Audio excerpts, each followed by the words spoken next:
Olá, sejam bem-vindos de volta a mais uma aula do curso de História Moderna da Universidade Federal do Oeste do Pará. Essa é a parte 2, quase uma história sem fim, da nossa aula número 11, intitulada Inquisição, Feitiçaria e Escalada do Medo no Ocidente. Nessa aula nós estamos usando o livro do Jean Delumeau, A História do Medo no Ocidente, como bibliografia básica, e nesses dois vídeos, a parte 1 mais longa e nessa finalização da aula, a parte 2, eu estou tentando aqui recuperar as ideias centrais de dois capítulos que nós selecionamos, que são os capítulos 11 e 12, quando ele vai pensar o enigma histórico da grande repressão à feitiçaria. Nós já falamos do elemento central que o Delumeau entende que é a escalada do medo. Avançamos para o capítulo 2, para sua tese em torno de um sincretismo que explicaria a questão do avanço da feitiçaria, e agora vamos ver outros pilares que para o autor explicam esse significativo, vertiginoso avanço da feitiçaria no mundo moderno. Chegamos então aos dois itens, demonologia e o tal do perigo iminente, que é a conclusão do capítulo. Então vamos falar agora de demonologia. Num primeiro ponto, convém pensar que o Delumeau volta nesse item a destacar a importância da tortura, e para o Delumeau, e isso vai ser diferente na obra do Ginsburg, que eu já citei nesses vídeos, mas também tem lá um terceiro vídeo, que não é a parte 3, é um material complementar dessa aula, que eu vou citar a obra do Ginsburg sobre a temática. Então, para o Delumeau, a tortura, de certo modo, limita o contato do historiador com o discurso do acusado, porque ele foi feito sob tortura física e psicológica. E eu destaco aqui a questão da tortura psicológica, porque essa é um dos grandes ganhos da historiografia das mentalidades, que leva a história cultural a essa questão do psicológico como elemento central, explorando aqui uma via que tinha sido esboçada pelo Lucien Febvre no início do século XX.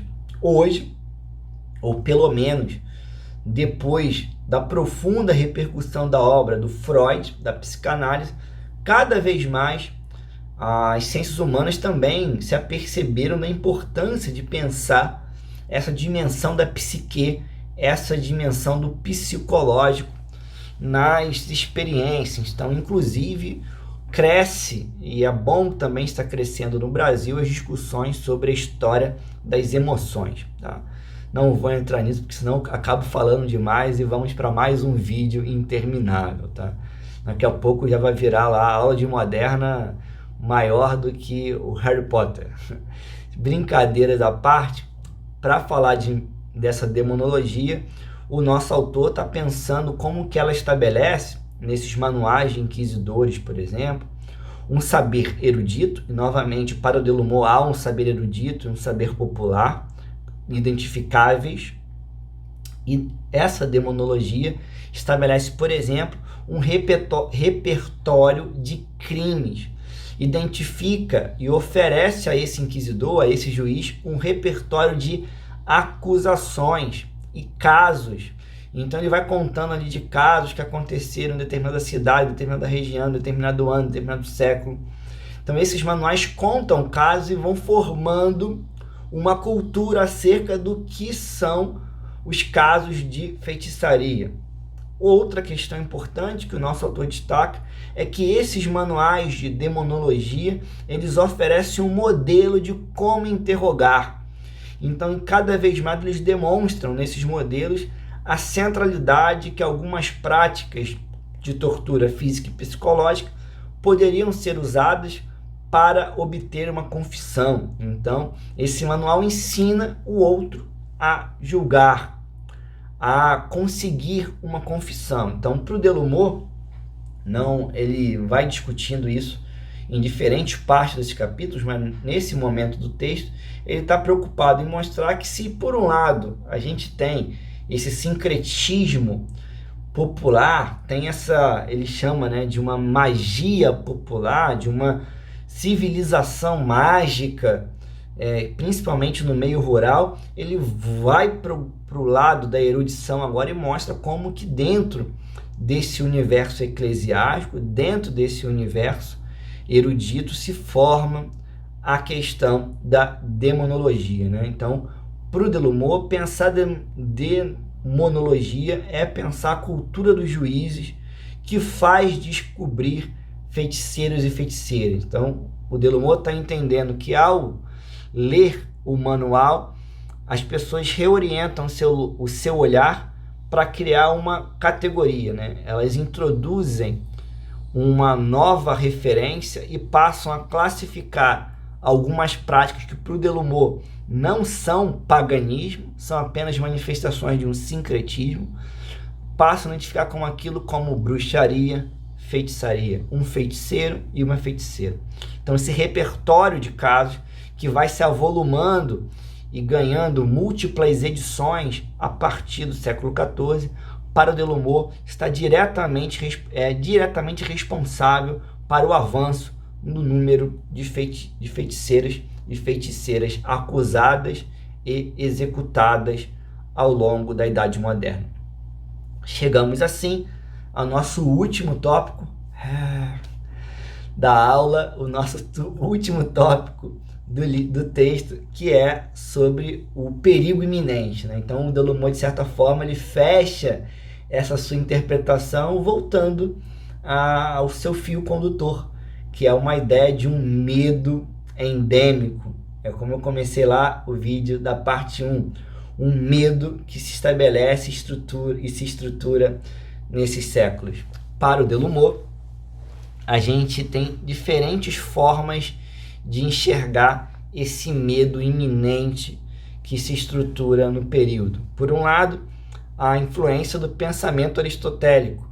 Então, ele não chama aqui de escolástico, mas ele vai falar como que a referência de Aristóteles por meio de São Tomás de Aquino, de certo modo, orienta alguns inquisidores a entenderem a acusação como expressão de uma verdade objetiva. Então, se alguém diz que assim, eu tive um encontro com um demônio à noite, eu participei de um ritual sob tortura, o Delumeau entende que esse aristotelismo presente na sociedade ainda do mundo moderno e no final do medievo influencia para que se entendesse que sim, então isso era a verdade, isso é uma verdade objetiva. Por outro lado, e aí eu acho que ele é muito interessante esse apontamento, porque ele liga a discussões mais amplas que nós já fizemos no nosso curso de História Moderna, ele vai nos falar como que o humanismo, no sentido dessa recuperação de textos, de um maior contato com as obras da Antiguidade Clássica, greco-romana, também contribui para esse cenário ao dar, por exemplo, maior credibilidade a esse mundo demoníaco, né? Então, para o Delumeau, a partir do momento em que essa elite, e novamente o Delumeau está trabalhando com cenários de cultura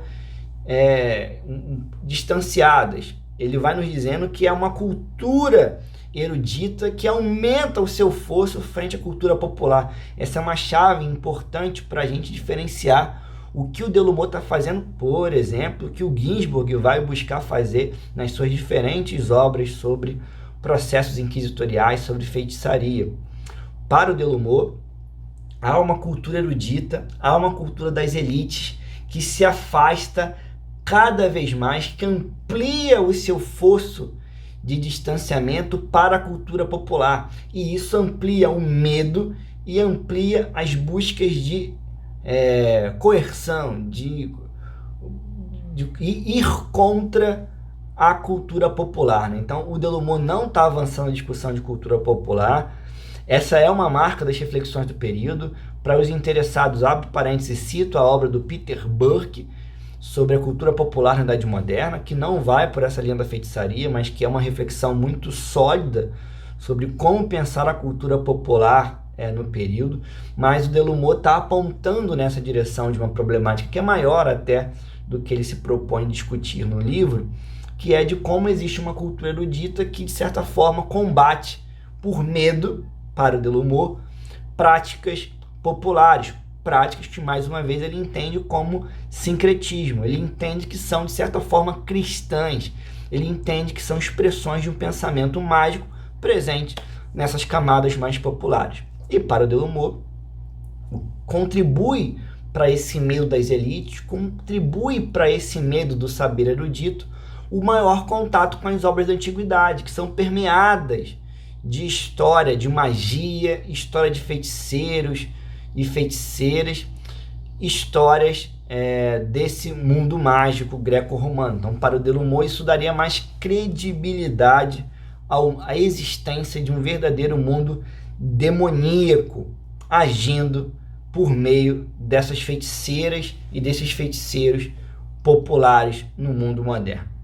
Para finalizar, agora verdadeiro, porque a gente chega ao final do livro, ao final do capítulo, o Delumeau nos fala, então, de que há um medo entranhado, há um medo enraizado na cultura dirigente da Idade Moderna, e que, para ele, pensar esse medo é pensar um medo enraizado nos grupos dentro da igreja, nos grupos religiosos, dentro do universo clerical e no universo fora da igreja, no universo civil.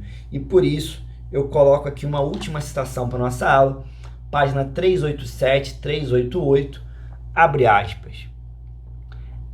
Portanto, vão perguntar se foram antes os juízes leigos ou antes os homens de igreja os grandes responsáveis pela caça às feiticeiras. Na verdade, foram uns e outros, como defensores de um mesmo poder, como detentores de um mesmo saber, como usuários de uma mesma linguagem. Não eram eles oriundos dos mesmos meios sociais e familiares? Não tinham recebido a mesma instrução? Não eram os dois pilares da cristandade? Juízes e teólogos que se citaram abundantemente uns aos outros tiveram o sentimento de continuar sem trégua o mesmo combate. Os juízes consideraram que tinham uma missão divina na luta comum contra a feitiçaria, os homens de igreja forneceram a ideologia e o poder leigo a arma de repressão. Mas, em um tempo de simbiose estreita entre poder civil e religioso, o Estado jogou nos dois quadros e empregou uma linguagem da igreja. Fim de citação. Então, nesse sentido, para o Delumeau, pensar o medo em relação à feitiçaria é pensar um poder civil e eclesiástico que se entendia sitiado num mundo mágico que estava cada vez mais evidente, cada vez mais às suas portas, trazendo o medo do pecado, o medo da idolatria, o medo do demônio. Lembro que em outras partes do capítulo, as partes que em geral nós discutimos muito nas aulas presenciais, porque essa é uma aula que em geral ela resulta de quase um seminário, uma roda de discussão, em cada grupo vai ler um capítulo da obra, a gente acaba lendo quase a obra inteira desse livro. O Delumeau está falando que alguns elementos nos ajudam a pensar, que é o medo do judeu, o medo do muçulmano, o medo da idolatria ligada ao novo mundo. Então, para o Delumeau, há uma série de elementos que a expansão abre, que as perseguições da Inquisição abrem, que a reforma vai trazer, que vão influenciando o medo nessa sociedade, desde transformações sociais, econômicas, até transformações do universo religioso, das navegações. Então é isso. Ufa, chegamos ao final da nossa aula número 11. Pode soltar os fogos. Nesse momento, então, nós estamos finalizando a nossa unidade número 11, a unidade que foi sobre o tempo das reformas. Na primeira aula, nós fizemos uma aula panorâmica sobre a questão das reformas, e eu optei por toda essa unidade usar como texto base o Jean Delumeau, que é um dos grandes historiadores da Idade Moderna, por mais que ele não seja um historiador tão atual. Nós falamos então no primeiro momento do livro A Civilização do Renascimento. Na segunda aula, que também foi acompanhada de uma atividade sobre o filme Lutero, nós nos concentramos na personagem de Lutero, então como que pensar o pai da reforma é pensar também algumas discussões mais amplas, e usamos mais uma vez o Delumeau no um dos livros mais antigos, O Nascimento e a Afirmação da Reforma. E agora, finalizando a nossa unidade, nós pensamos numa perspectiva bem aberta de uma temática vastíssima, que é o problema da feitiçaria da Inquisição nesse período, e nós olhamos para a obra História do Medo no Ocidente. Espero, então, que vocês tenham conseguido acompanhar as aulas, tenham conseguido compreender esse fio condutor que eu busquei para o nosso curso, e vamos dar continuidade agora para nós entrarmos na nossa última unidade da disciplina, que é o item Estado e Sociedade. Até lá, bons estudos, muita paz e saúde. Tchau, tchau.